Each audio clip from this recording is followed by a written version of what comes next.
Hi friends, welcome back my channel. ఈరోజు నేను zips ఉంటాయి కదా, నార్మల్ జిప్స్, దాంతో ఒక చిన్న పౌచ్ ఏ విధంగా కుట్టాలనేది చూపించబోతున్నా అండి. ముందుగా మనం జిప్ తీసుకోవాలి.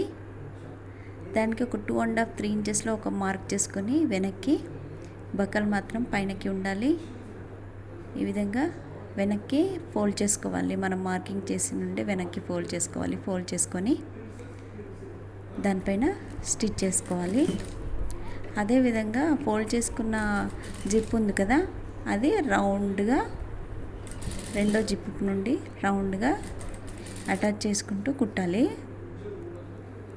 కొనాకు కుట్టాలండి, మధ్యలో కుట్టొద్దు. కొనాలు జాయింట్ చేసుకుంటూ కుట్టాలి. ఈ విధంగా నీట్గా సమానంగా చూసుకుంటూ కుట్టాలి. చూస్తున్నారు కదా. కుట్టిన తర్వాత ఇప్పుడు ఎడ్జ్ అనేది, కొన అనేది చిన్నగా అవుతుంది కదా, మనం ముందు ఫోల్డ్ చేసాం కాబట్టి. ఇప్పుడు ఈ కొనని ఫోల్డ్ చేసి చిన్నగా మలిపి దీనిపైన ఒక స్టిచ్ చేసేసి, ఇంకా రెండో కొన కూడా ఫోల్డ్ చేసేసి ఈ విధంగా దీనిపైన కూడా స్టిచ్ చేసి కంప్లీట్గా అటాచ్ చేసేయాలి. ఈ విధంగా ఇది అటాచ్ అయితే అయిపోయింది. ఇప్పుడు మనము ఈ విధంగా సీదా తీసుకోవాలి.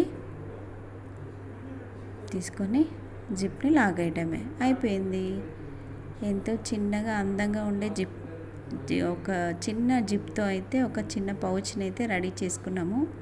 పిల్లలకి ఇది ఎరేజర్స్ కానీ షార్ప్నర్స్ కానీ వేసుకోవడానికి, మనకైనా చిన్న చిన్న టాప్స్, ఇయర్ రింగ్స్, చిన్న చిన్న జ్యువెలరీ ఐటమ్స్ వేసుకోవడానికి కానీ, కాయిన్స్ వేసుకోవడానికి కానీ చాలా బాగుంటుందండి. చాలా సింపుల్గా ఈజీగా అయిపోతుంది. చూసారు కదా, నేనైతే బటన్స్ వేసి చూపిస్తున్నా అండి. చాలా బటన్స్ దాంట్లో పట్టాయండి. చూడ్డానికి చిన్నగా ఉన్నా కూడా చాలా బటన్స్ పట్టాయి దాంట్లో. ఆల్మోస్ట్ మన అరచేయి ఉంటుంది కదా, దాని నిండా బటన్స్ అయితే పట్టింది. అది నార్మల్ జిప్గా అండి. ఇంకా కొంచెం స్టైలిష్గా కావాలంటే జిప్స్లో డిఫరెంట్ ఉంటాయి కాబట్టి మనం దాంతో ఈ విధంగా చిన్న పౌచ్ని అయితే రెడీ చేసుకోవచ్చు. చూసారు కదా.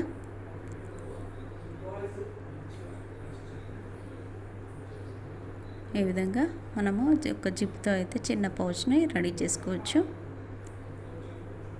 నాకైతే బాగా నచ్చిందండి. చిన్నగా సింపుల్గా చాలా బాగుంది. మీకు కూడా నచ్చినట్టయితే ట్రై చేయండి ఒకసారి. మన అరచేతిలో చిన్నగా బాగుంది. వీడియో నచ్చినట్టయితే లైక్ చేయండి. కొత్త వాళ్ళైతే సబ్స్క్రైబ్ చేయండి. Thank you.